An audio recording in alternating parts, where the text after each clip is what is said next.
하나님께서는 이 세상에 한 사람 한 사람 보내시면서 각 사람에게 존재하는 존재의 그 목적과 함께 잘 살도록 보내셨습니다.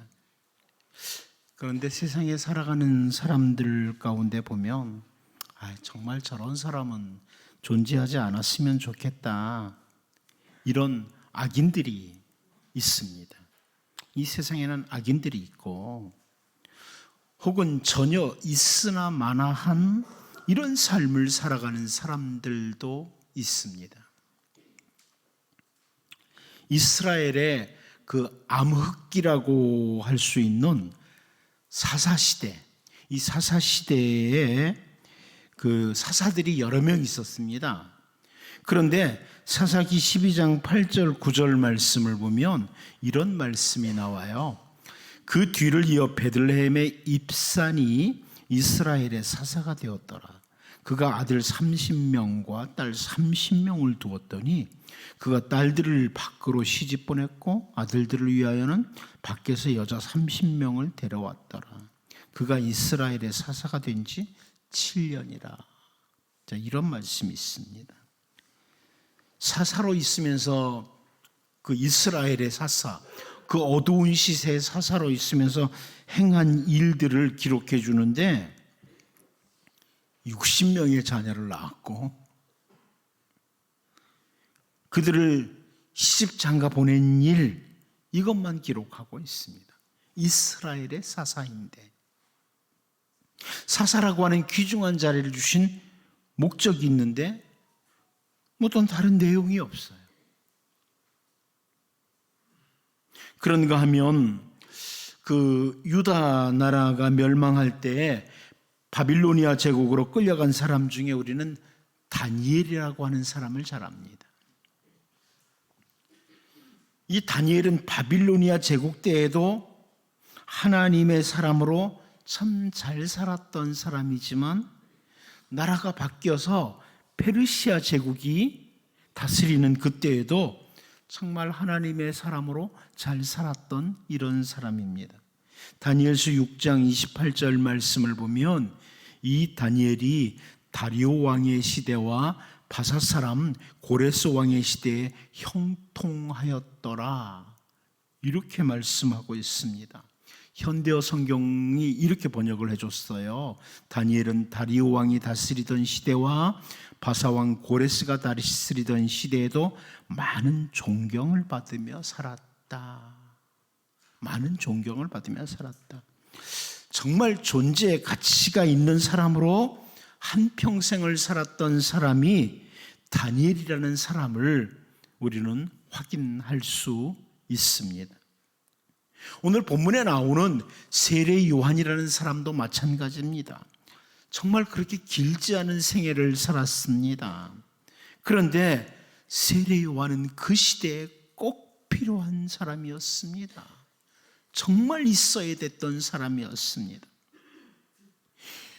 그 유대왕 헤롯 때에 아비야 반열의 제사장 중에 사가랴라고 하는 사람과 그 아내 엘리사벳이 있었는데, 제사장 사가랴가 성전에 들어가서 분향할 때에 주님의 사자가 나타나서 아들을 낳을 것이라는 소식을 전해주죠.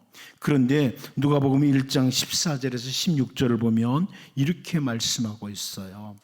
이 세례 요한의 태어남을 이렇게 설명합니다. 너도 기뻐하고 즐거워할 것이요 많은 사람도 그의 태어남을 기뻐하리니 이는 그가 주 앞에 큰 자가 되며 포도주나 독한 술을 마시지 아니하며 모태로부터 성령의 충만함을 받아 이스라엘 자손을 주 곧 그들의 하나님께로 많이 돌아오게 하겠습니다.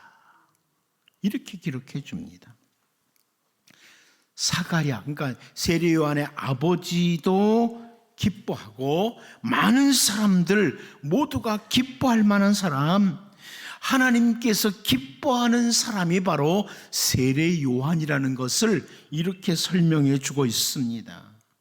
여러분, 우리 오늘 본문 말씀을 살피면서 정말 그 시대에 꼭 필요했던 사람, 세상에 존재하는 존재 가치가 있게 살아갔던 사람, 세례 요한의 모습을 오늘 본문을 통해서 확인해 보면서 우리를 돌아보고, 우리도 바로 이 시대에 하나님께서 그리고 사람들에게 꼭 필요한 이런 존재로 살아가는 주님의 백성들로 살 수 있기를 바랍니다.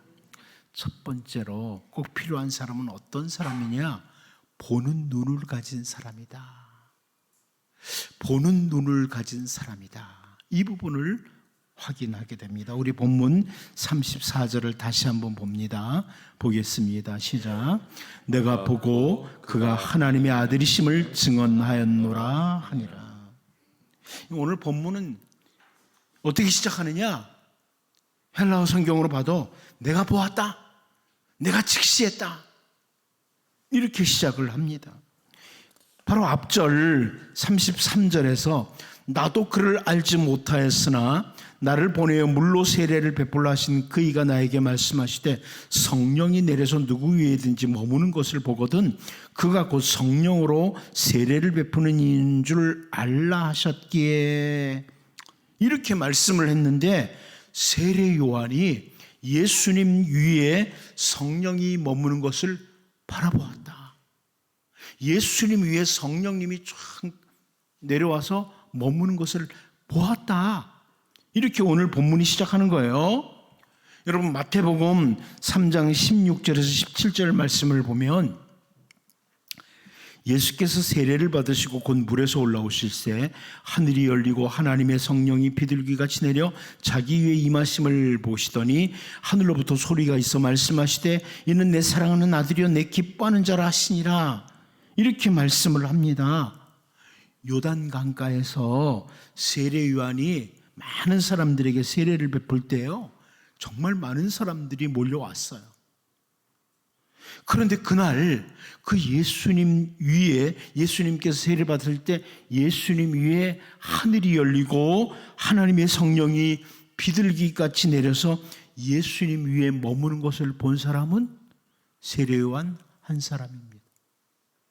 수많은 사람들이 거기 있었는데 예수님 위에 성령님이 임해서 머무는 것을 본 사람은 세례 요한 한 사람입니다.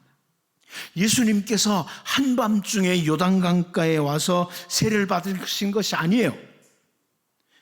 그런데 사람들은 예수님 위에 임하시는 성령님을 보지 못했어요.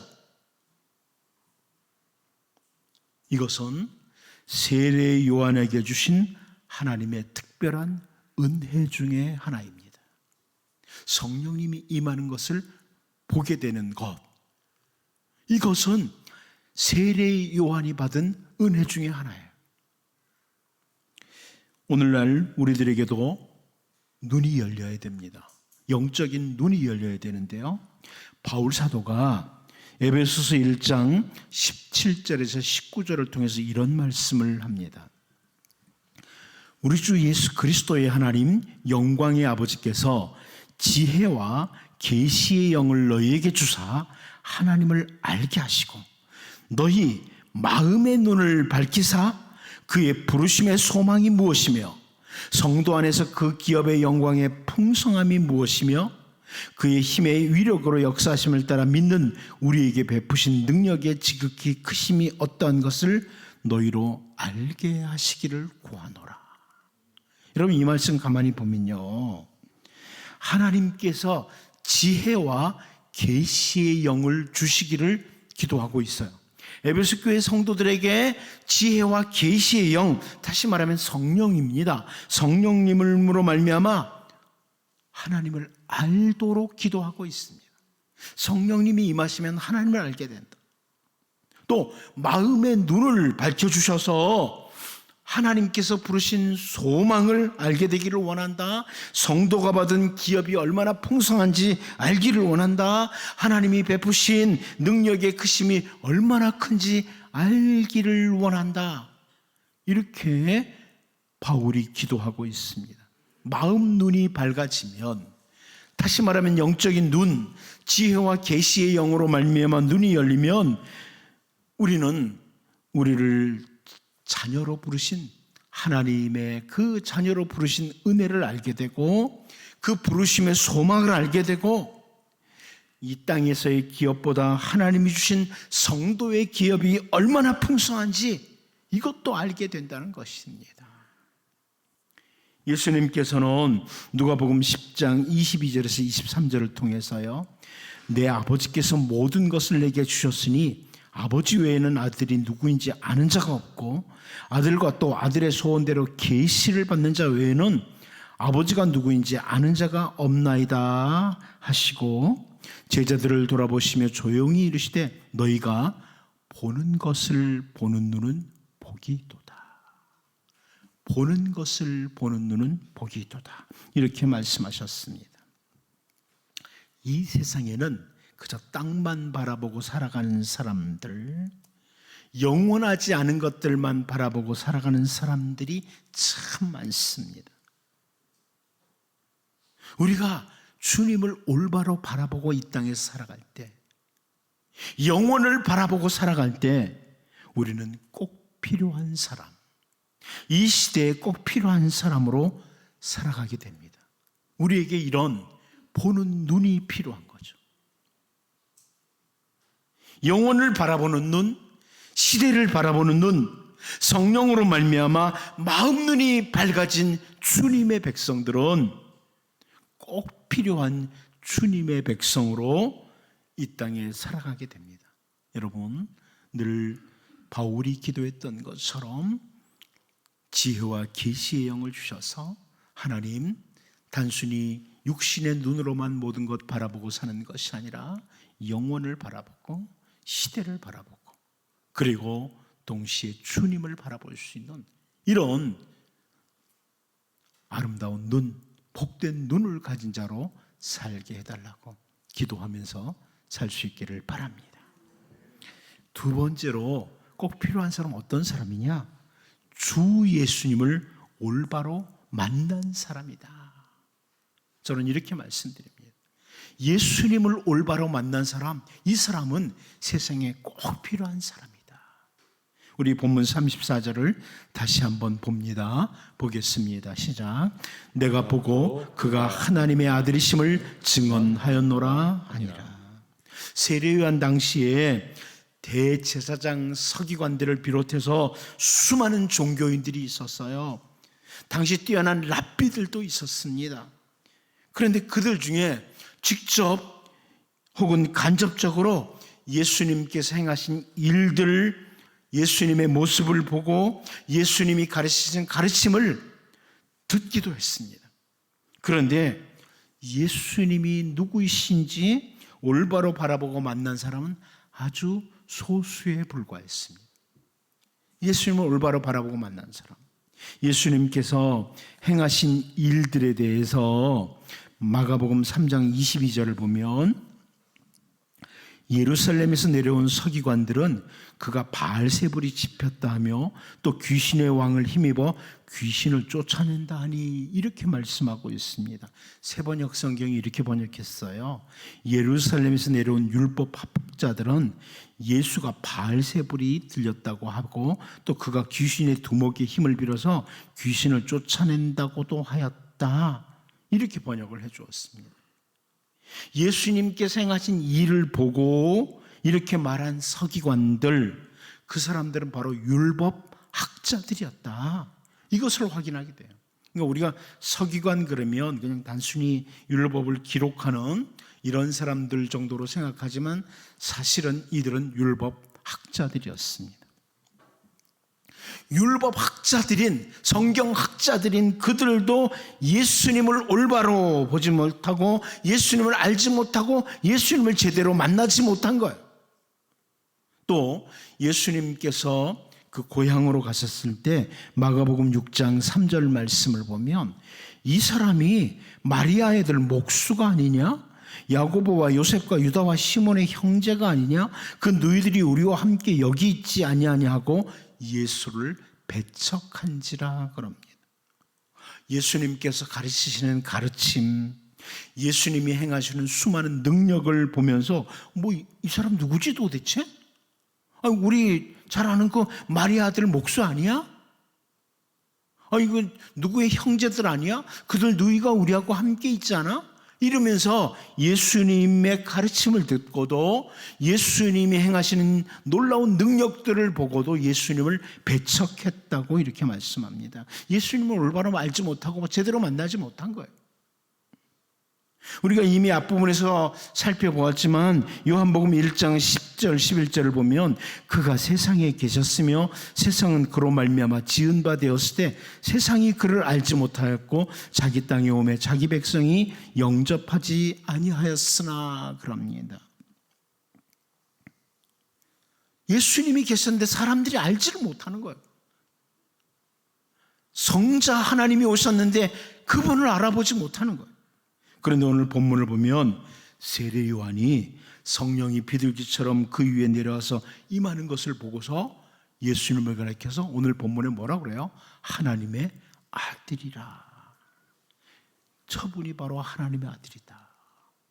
이렇게 올바로 만난 거예요. 세례 요한은 예수님을 올바로 만난 사람입니다. 주 예수님을 올바로 만났던 바울 사도 역시 우리가 잘 알고 있는 것처럼 빌립보서 3장 8절을 통해서요. 또한 모든 것을 해로 여김은 내 주 그리스도 예수를 아는 지식이 가장 고상하기 때문이라. 내가 그를 위하여 모든 것을 잃어버리고 배설물로 여기면 그리스도를 얻고 이렇게 고백을 합니다. 그동안 세상에 살아가면서 그 바울 사도가 얻은 것들이 엄청나죠. 여러분 잘 아는 것처럼 그는 당대 랍비 중에 랍비인 라반 가말리엘 밑에서 공부했던 석학 중에 석학입니다. 그런데 그 모든 것도 예수님을 만나보니까 아무것도 아니더라. 이렇게 고백을 하는 겁니다. 만약 내가 지금까지 배운 모든 학문들이 예수님과 관계에서 손해를 끼친다면 다 배설물처럼 여기겠다. 이게 바울 사도의 고백입니다. 예수님을 믿는다는 것이 이 자기 몸에 어떤 액세서리 하나 더 추가되는 정도로 아는 사람과 전혀 다른 올바른 주님을 만난 사람의 모습이 바로 바울 사도의 모습이죠. 여러분 누가복음 18장 22절에서 23절을 보면 예수께서 이 말을 들으시고 이르시되 내게 아직도 한 가지 부족한 것이 있으니 내게 있는 것을 다 팔아 가난한 자들에게 나눠주라. 그리하면 하늘에서 내게 보화가 있으리라. 그리고 와서 나를 따르라 하시니 그 사람이 큰 부자이므로 이 말씀을 듣고 심히 근심하더라. 그럽니다. 이게 무슨 말씀이에요? 여러분 예수 믿으면 다 재물 팔아가지고 가난한 사람 다 줘라 이런 의미 아니죠. 이 사람이 큰 부자인데 예수님을 따르는 것을 더 작게 여기는 거예요. 예수님과 관계를 위해서는 자기가 얻은 모든 것들을 배설물처럼 여긴다는 바울 사도와 달리 큰 부자라서 이거는 못해 하면서 예수님을 올바로 알지 못했던 사람이라는 것을 보여주는 겁니다. 오늘 본문에서 세례 요한이 예수님을 가리켜서 하나님의 아들이라고 표현을 합니다. 온 세상을 창조하신 분, 온 세상의 주인이신 하나님의 아들이시기에 그 주 예수님을 올바로 만난다는 것은 가장 큰 복이다. 모든 것을 얻은 것이다. 이런 의미입니다. 우리 주 예수님께서 마태복음 5장 13절 14절을 통해서요. 너희는 세상의 소금이니 소금이 만일 그 맛을 잃으면 무엇으로 짜게 하리요? 후에는 아무 쓸데없어 다만 밖에 버려져 사람에게 밟힐 뿐이니라. 너희는 세상의 빛이라. 산 위에 있는 동네가 숨겨지지 못할 것이요. 이렇게 말씀을 해주셨습니다. 무슨 말씀입니까? 예수님을 올바로 만난 사람은 세상의 소금이고 세상의 빛이라는 겁니다. 예수님을 정말 올바로 만난 사람은 세상의 소금이고 세상의 빛이다. 그러므로 꼭 필요한 사람이다. 존재의 가치가 있는 사람이라 이것을 확인시켜 주는 것입니다. 이제 여러분 예수님을 구주로 모신 우리들이 좀 더 예수님을 깊이 알아가고 주 예수님과의 올바른 만남 가운데서 좀 더 가치 있는 존재 가치가 있는 이런 주님의 백성으로 살아갈 수 있기를 바랍니다. 마지막 한 가지 더 보면 꼭 필요한 사람 어떤 사람이냐? 사명에 충실한 사람입니다. 사명에 충실한 사람. 우리 본문 34절을 다시 한번 읽어보겠습니다. 봅니다. 시작. 내가 보고 그가 하나님의 아들이심을 증언하였노라 하니라. 아멘. 헬라어 성경으로 보면 이렇게 되어 있습니다. 내가 보았다. 그리고 내가 증언하였다. 이렇게 되어 있습니다. 내가 보았다. 그리고 내가 증언하였다. 그분이 바로 하나님의 아들이시라는 것을. 세번역 성경이 이렇게 번역해 줬어요. 그런데 나는 그것을 보았습니다. 그래서 나는 이분이 하나님의 아들이라고 증언하였습니다. 이렇게 번역을 해 주었습니다. 어떤 분은 아예 세례 요한을 가리켜서 증언자 요한 이렇게 표현을 하기도 합니다. 이것은 이 세례 요한이 세상에 존재하는 중요한 사명이었어요. 증언하는 것, 예수님을 증언하는 것, 이것이 바로 자기의 존재 이유다. 내가 이 세상에 존재하는 최고의 가치다. 이렇게 여긴 거예요. 자기에게 주어진 사명이에요. 바울 사도도 동일했습니다. 우리가 너무나 잘 알고 있는 말씀 사도행전 20장 24절을 보면 내가 달려갈 길과 주 예수께 받은 사명 곧 하나님의 은혜의 복음을 증언하는 일을 마치려 하면은 나의 생명조차 조금도 귀한 것으로 여기지 아니하노라. 이게 바울의 고백입니다. 복음을 증언하는 일, 다른 표현으로 주 예수님을 증언하는 그 일을 위해서 자기 생명조차 귀한 것으로 여기지 않을 정도로 자기의 사명을 중요하게 여겼습니다. 내게 주어진 사명. 여러분, 이 세상에서 가장 아름다운 삶은 어떤 삶이겠습니까? 가장 아름다운 삶은 어떤 삶입니까? 여러분, 부모가 정말 온갖 어려움 속에서도 자녀들을 잘 양육해 나가는 것을 보면 참 그 부모로서의 사명을 다하는 그 모습이 너무나 아름답습니다. 그 어려운 가운데도 자녀를 잘 양육해 나가는 우리네 부모님들이 그랬어요. 정말 힘들고 어려운 상황 속에서도 우리를 잘 양육해 주셨습니다.